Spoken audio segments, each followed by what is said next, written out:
Ici Éric Latour et bienvenue à Saint-Jean-sur-Richelieu. Encore une fois, le Conseil s'est tenu à huis clos, ce que permet le gouvernement, donc sans public, et évidemment avec une majorité de conseillers via vidéoconférence, via Zoom. Ça s'est tenu le mardi 26 mai 2020, ici même, à Saint-Jean-sur-Richelieu.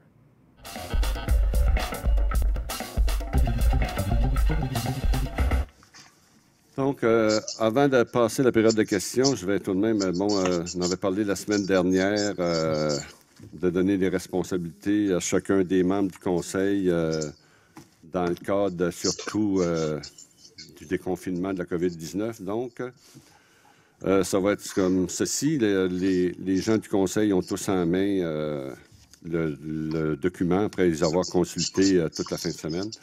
Bon, comme je l'ai annoncé lors de la réunion la semaine dernière, j'ai consulté tous mes collègues pour leur attribuer des responsabilités reliées au déconfinement de la COVID-19. Chers collègues, pour réaliser ces projets, vous devrez travailler en équipe puis vous répartir les tâches. Ces tâches devront être arrimées avec les mesures de déconfinement annoncées par le gouvernement et selon les possibilités et ressources de notre administration municipale. Dans chacun de vos mandats respectifs, vous devrez faire des recommandations au conseil municipal. M. Justin Bissette et Michel Gendron, vous êtes responsables de faire l'évaluation de la situation des organismes communautaires et de vous assurer qu'ils utilisent toutes les ressources gouvernementales mises à leur disposition. Une aide supplémentaire pourra être apportée par la Ville au besoin. Madame Poisson, à titre de membre du comité MADA, vous devrez mettre en place un plan d'intervention pour faciliter et améliorer la qualité de vie des aînés en cette période de pandémie. Vous étudierez la faisabilité de la mise en place d'une équipe pour divertir les aînés de toutes les résidences. Vous comprendrez que c'est tout de concert avec l'administration. Les gens ne pourront pas faire ça seuls, ça va de soi. Monsieur François Auger, à titre de responsable de la culture, vous devrez vous informer de la situation financière des organismes culturels, les guider aux besoins vers les divers programmes gouvernementaux pour une assistance financière et mettre en place des mesures pour la reprise des activités telles l'ASPEC, bibliothèques et autres organismes culturels. Monsieur Marco Savard et Langlois, vous avez le mandat de rendre le transport urbain gratuit jusqu'au 1er septembre 2020, d'en évaluer les coûts et les modalités. Madame Claire Charbonneau, à titre de présidente du comité des finances, vous serez appelée à faire rapport à la population sur la situation budgétaire de la Ville et avec l'équipe du comité des finances de proposer des pistes de solutions pour la réalisation la plus plausible du PTI 2020 et enfin de réaliser le PTI 2021, 2022 et 2023. Madame Marilyn Charbonneau, dans le cadre de la COVID-19, vous serez responsable de l'aménagement des espaces publics en y installant des arbres et du mobilier urbain respectant la distanciation sociale. De plus, de concert avec l'administration municipale, vous veillerez à la mise en place d'une équipe sanitaire mobile. Madame Mélanie Dufresne, vous serez responsable de revoir l'aménagement de l'espace public pour en faciliter l'accès à la population et son appropriation en situation de déconfinement. Le centre-ville, dont la place publique, le parc des Écusiers, les rues Champlain et Richelieu seront votre terrain de jeu. En plus, vous devrez prendre les mesures nécessaires pour que le stationnement soit gratuit au centre-ville. Urbanisme. Madame Christiane Marcoux, à titre de présidente du CCU, vous devrez vous assurer que les projets urbanistiques se réalisent malgré la pandémie. Comme je vous le mentionnais tout à l'heure, je pense qu'on a pris pas mal de retard. Le comité de déconfinement donc, a été créé tantôt par résolution, donc vont faire partie Jean Fontaine, Yann Langlois et Yvan Berthelot. Nous aurons la responsabilité de la mise en place des mesures de déconfinement. Entre les rencontres du Conseil, ce comité aura un rôle majeur et un lien étroit avec l'administration pour assurer la réalisation possible du plan de déconfinement de la Ville. Le budget COVID-19, alors Yvan Berthelot, grâce à la part de notre équipe, je présenterai un budget dédié principalement au plan de déconfinement. Et quand on parle d'équipe, on parle bien sûr des 12 membres du Conseil et de l'administration. Nous veillerons à mettre en branle un plan de relance économique avec l'aide de nos partenaires économiques visant notamment à stimuler l'achat local, la relance de nos entreprises des secteurs industriels, commerciaux, du commerce au détail, de l'industrie agricole et du tourisme. Il ne faudra pas oublier non plus la trame immobilière de notre ville. De concert avec nos partenaires économiques de tous les horizons, nous devrons mettre en place des conditions afin que les entreprises de notre tissu économique redémarrent en privilégiant l'innovation et de nouvelles pratiques d'affaires, en faisant preuve d'ingéniosité et courage entrepreneurial, comme seuls nos entrepreneurs et commerçants de la Ville peuvent si bien le faire.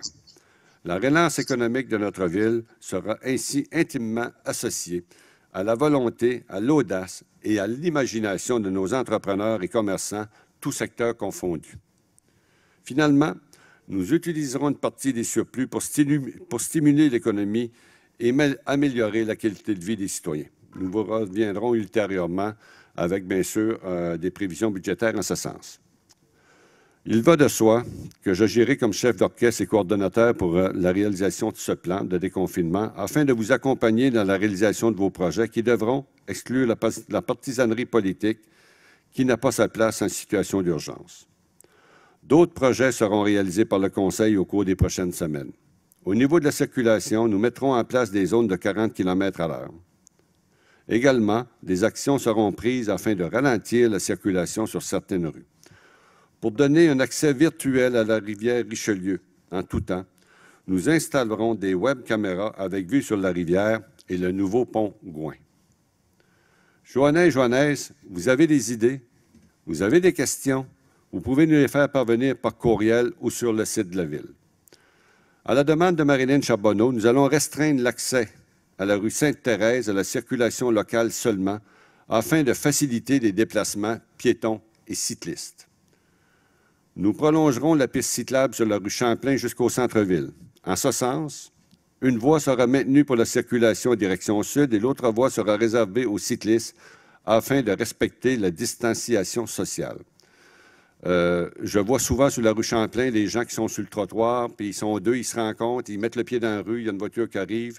Donc, il y a un degré de dangerosité auquel il faut faire attention et je pense qu'il faut aménager nos rues en conséquence. À mes collègues du Conseil, je vous souhaite une collaboration d'exception entre nous, une collégialité que nous devons développer qui façonnera nos relations pour les prochains mois. Grâce à vous tous et toutes, je sais que notre Conseil municipal sera à la hauteur de ces immenses défis à relever. Cette crise sans précédent doit être l'occasion pour que nous puissions nous élever au-dessus de la partisanerie de l'acrimonie. Et comme le disait René Lévesque, n'est-ce pas dans le rêve que naissent la plupart des projets qui en valent la peine? Je devrais quand même dire, faisons rêver nos gens et rêvons ensemble.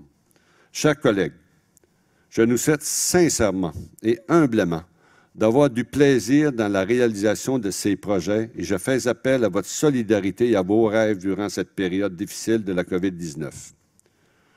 Nous seuls pourrons faire cette différence dans la vie de nos citoyens. Et grâce à cette formidable équipe de l'administration qui nous accompagne au quotidien, nous ferons cette différence.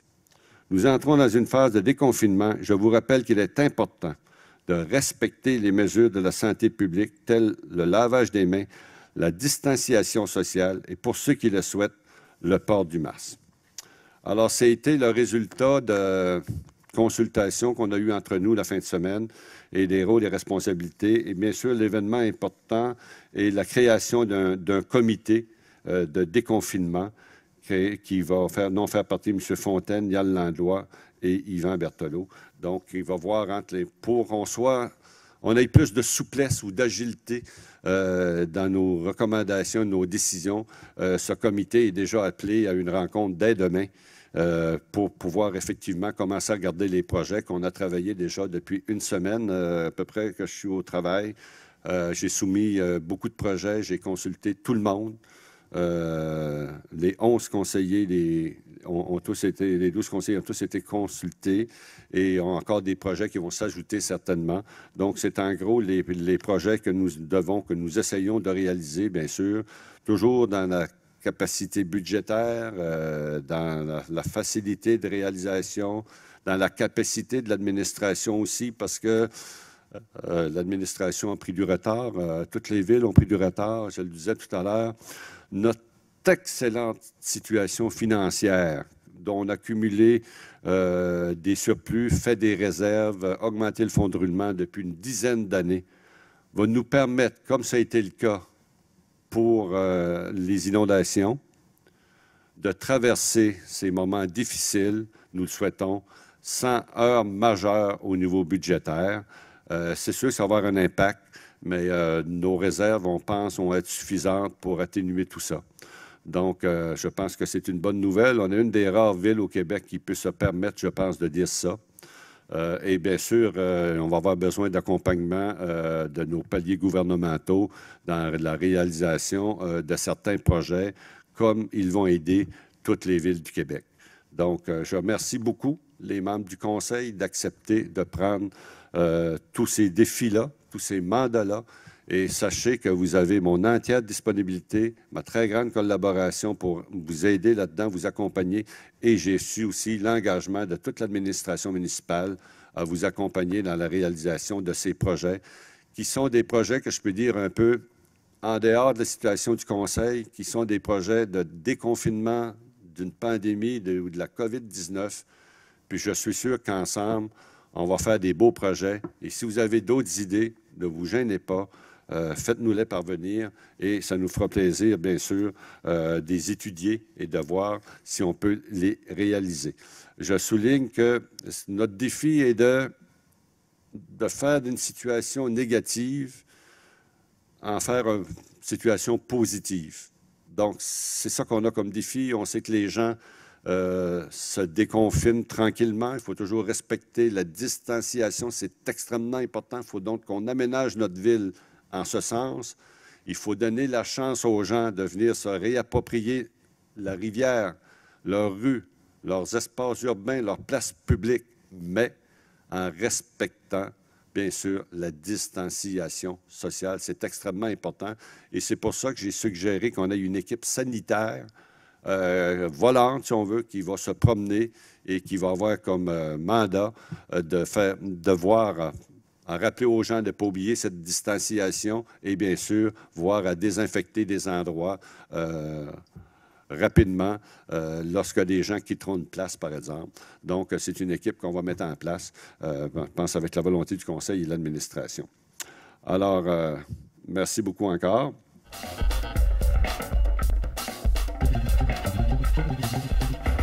Nous cumulons plus de 250 années d'expérience à vous informer. Nous adhérons au guide de déontologie journalistique du Conseil de presse du Québec. Nous sommes le Canada français, Boom 104.1 et la télévision du Richelieu, vos médias de confiance. Restez informés avec nous.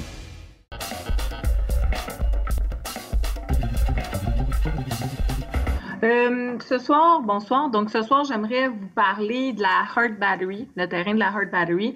Ça fait 1 an, jour pour jour, qu'on avait voté la résolution pour une demande de soumission de projet. Maintenant, je comprends que la commission scolaire, suite à cette résolution-là, est revenue, disant qu'elle était toujours intéressée à avoir un projet sur ce terrain-là. Je commence à être un peu impatiente parce que il y a plusieurs belles choses qui se font dans le secteur. L'ancienne Natrelle est refaite. Là, on s'apprête aussi à refaire la rue Saint-Pierre. Donc, on a besoin d'un parc, on veut une belle piste cyclable. Je pense que ça s'insère très bien dans un projet comme ça, là, de la rue Boutier à la rue Laurier, qui est en grande partie le terrain de la Hart Battery. J'aimerais qu'on puisse aller de l'avant avec ça, puis de recevoir des projets de la communauté, parce que j'ai pas le sentiment que c'est sérieux avec la commission scolaire quand ça fait plus de quelques années qu'on en parle. Alors, je m'attends à ce que le mois prochain, on bouge à cet égard parce que j'ai hâte de voir autre chose dans ce secteur-là. Et les citoyens aussi, là, ils ont hâte de voir autre chose. Deuxième point, j'aimerais parler de verdir les stationnements. Tu sais, on parle de notre politique d'arbres qu'on a votée aujourd'hui. Il y a beaucoup de stationnements de ville qui sont secs. D'ailleurs, j'avais demandé l'année dernière d'aménager le stationnement qui est en face de la place du marché, donc derrière le bâtiment de notre député, M. Lemieux.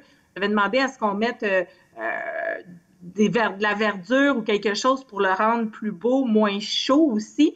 Là, ce que j'ai pensé cette année, c'est peut-être on aurait pu mettre des arbres fruitiers comme des arbustes de framboises ou de bleuets. Bref, j'aimerais vraiment qu'on le regarde. Je pense que cette année, c'est pas possible. Je vais peut-être faire mon petit test moi-même avec un arbuste de framboise, voir si ça fonctionne, s'ils sont capables de vivre là. Ça serait intéressant d'y penser. Et puis, finalement, je vous laisse là-dessus. Je vous souhaite une excellente soirée. Merci, Mme Dufresne. Monsieur Gendron. Oui, alors, bien, bonsoir tout le monde. Je vais faire une sandwich ce soir, donc un point positif, point négatif, et je finis avec un point positif. Je m'excuse d'avance là, si jamais je prends un peu de temps. Mon premier message ce soir s'adresse, en fait, je vais l'adresser comme président du comité loisirs. portant sur la culture, le développement social et le loisir, évidemment. Alors, évidemment, je suis très heureux de constater que l'activité humaine et sociale, là, peut prendre petit à petit son cours, enfin. Évidemment, tout en respectant les mesures sanitaires et de distanciation sociale, ça va de soi. Donc, ainsi, j'ai le bonheur de pouvoir vous informer que les camps de jour, ben oui, les camps de jour dont beaucoup de monde s'intéresse dernièrement, ils vont avoir lieu. Hein. Cet été, on a eu l'annonce. Même chose pour les bibliothèques qui sont sur le point de rouvrir. Les installations sportives extérieures aussi qui permettent maintenant la reprise progressive de certaines activités. Je vais donner quelques détails pour les camps de jour. Donc, les inscriptions pour le camp de jour pourront se faire là, en ligne ou par téléphone à compter du lundi 1er juin. Donc, date importante à inscrire dans votre agenda.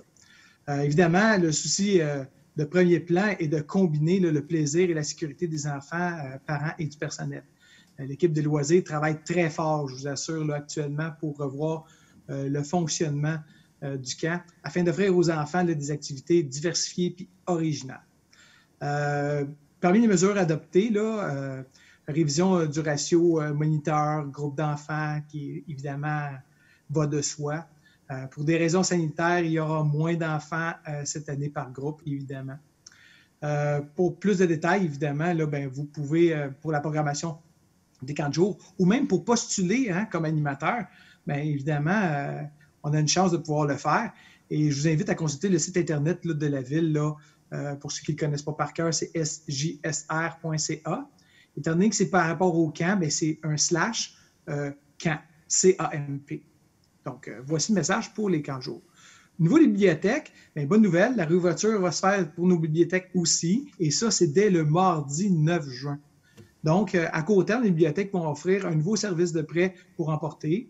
Les équipes travaillent à préparer le prêt sans contact dans les bibliothèques. Donc, soyez sans crainte par rapport à ça.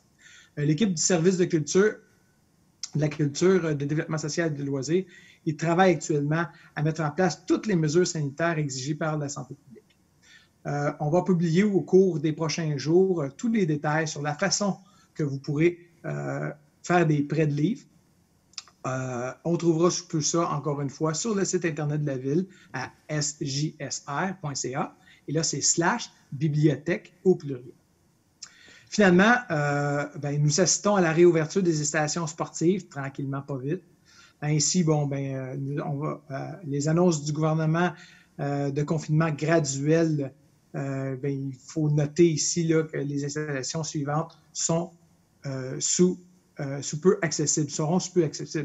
Je parle des parcs canins, je parle du parc de planches à roulettes, je parle de la piste de BMX en pratique libre seulement, évidemment les pistes d'athlétisme du complexe sportif de Claude Raymond, le parcours 10 golf du parc Christophe Colomb, les terrains de tennis pour la pratique, évidemment, en simple, comme on dit. Et évidemment, la pratique de bicyclette puis la marche, ça a toujours existé. J'ai des questions par rapport au parc avec des modules de jeu. Je vous rappelle que les modules de jeu ne sont pas accessibles encore. Vous pouvez aller dans les parcs, vous pouvez aller vous étendre dans un parc, ça, il n'y a aucun problème. Les parcs ne sont pas fermés à la visite, mais les modules de jeu, quand il y a des modules de jeu, des balançoires, ce genre de choses-là, évidemment, c'est fermé. Donc, je tenais à le préciser.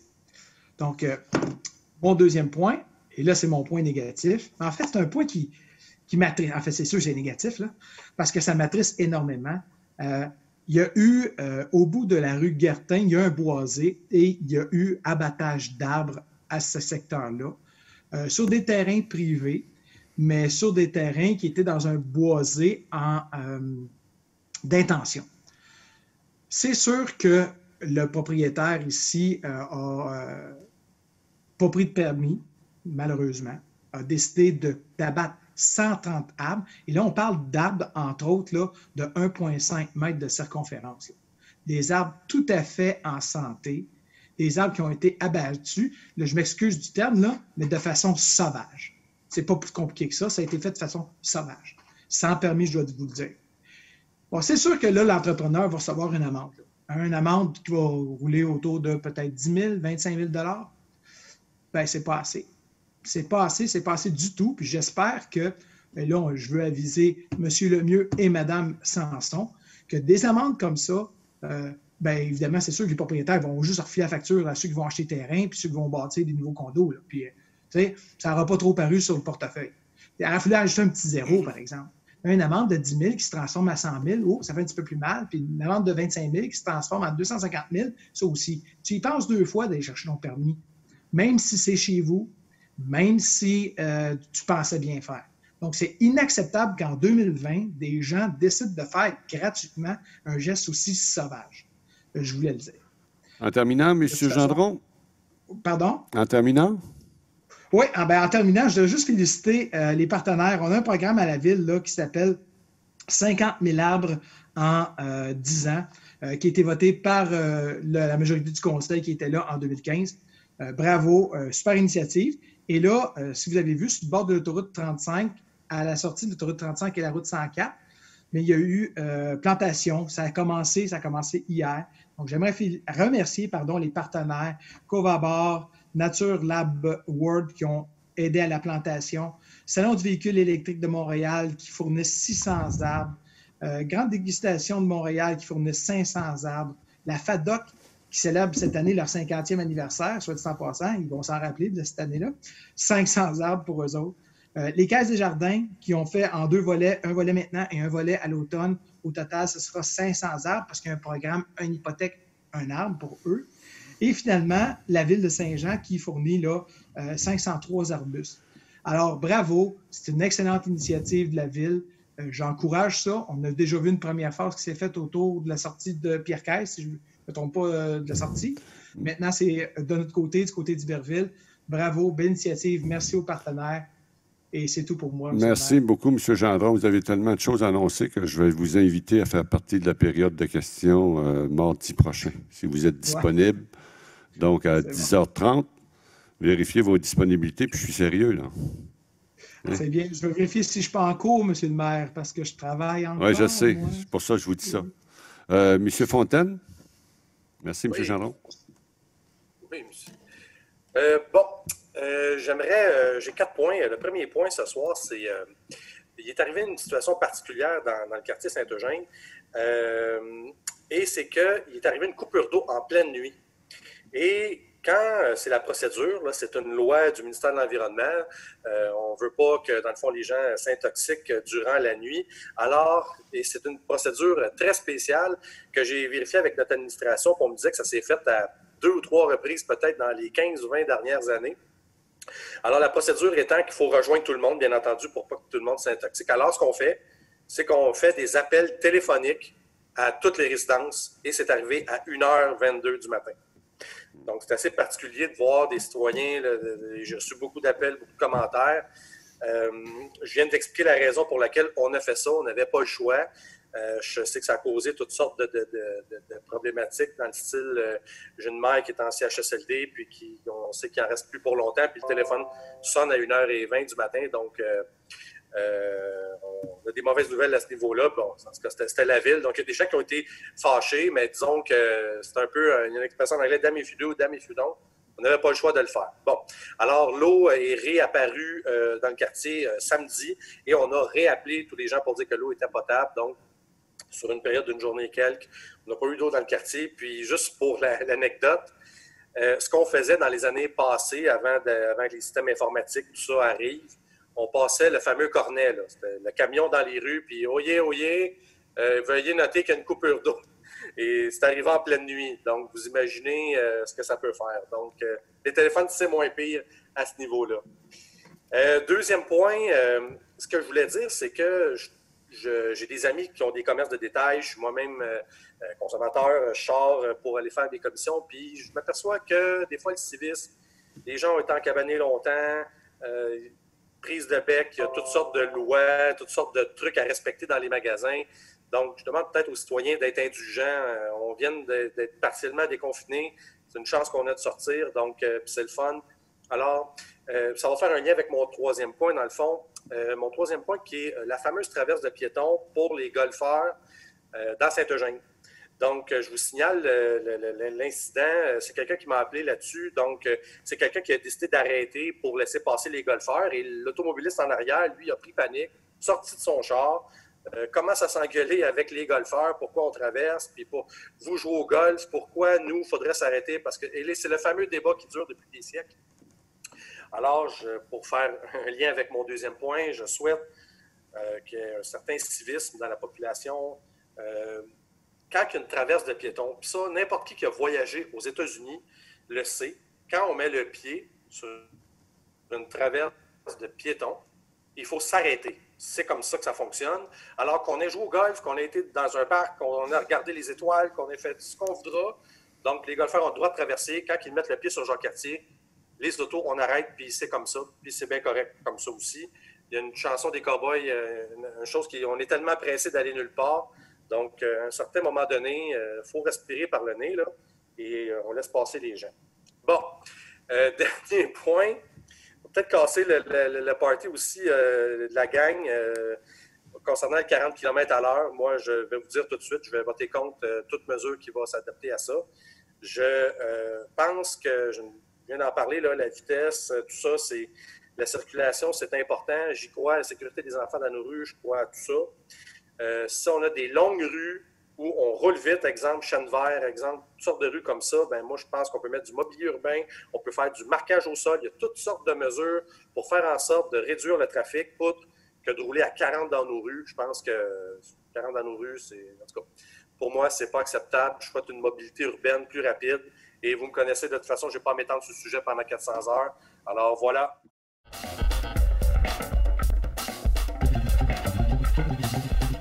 Merci d'avoir été là. On se fixe rendez-vous la semaine prochaine. On va vous présenter de nouveaux extraits de cette séance du Conseil un peu particulière, donc à huis clos et par vidéoconférence du mardi 26 mai 2020. Entre-temps, pour des commentaires ou des questions, Éric Lato en un mot à commercial tvhr9.com.